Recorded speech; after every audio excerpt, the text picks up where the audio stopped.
heavy snow in Virginia to gale-lashed rains in New England, the Atlantic seaboard reeled from one of the worst storms ever to hit the area. In the south, up to 3 feet of snow was dumped in some sections, and in Virginia, some areas were blanketed with their first snowfall in decades.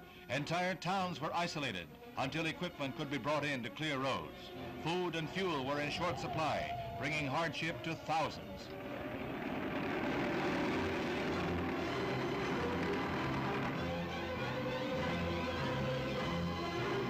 New York City girded for 6 to 8 inches of snow, but a scant half-inch fell. However, gale winds ranging up to 60 miles an hour whipped the harbor and rivers and drove high tides into waterfront streets.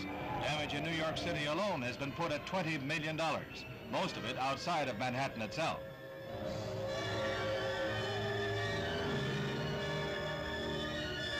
On Long Island, authorities called the damage worse than any caused by hurricanes. A state of emergency was declared in Southampton and on Fire Island, where 35 homes were washed into the ocean.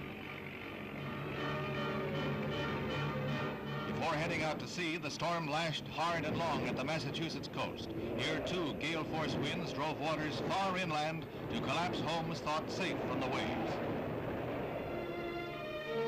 The sea pushed in from Boston docks and wharves to flood streets in the shadow of the Customs House.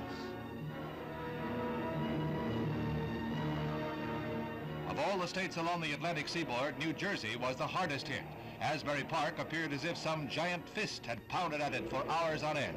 Thousands had to be evacuated from the coastal areas, and entire towns were declared off limits until health precautions could be taken. Most of the devastated shore towns, like Atlantic City here, have been declared disaster areas, making them eligible for federal aid to rebuild. A rough estimate puts the damage in Atlantic City alone at $30 million, with another $20 million in property loss along the rest of the New Jersey shore. It was one of the most costly storms ever to hit the eastern coast.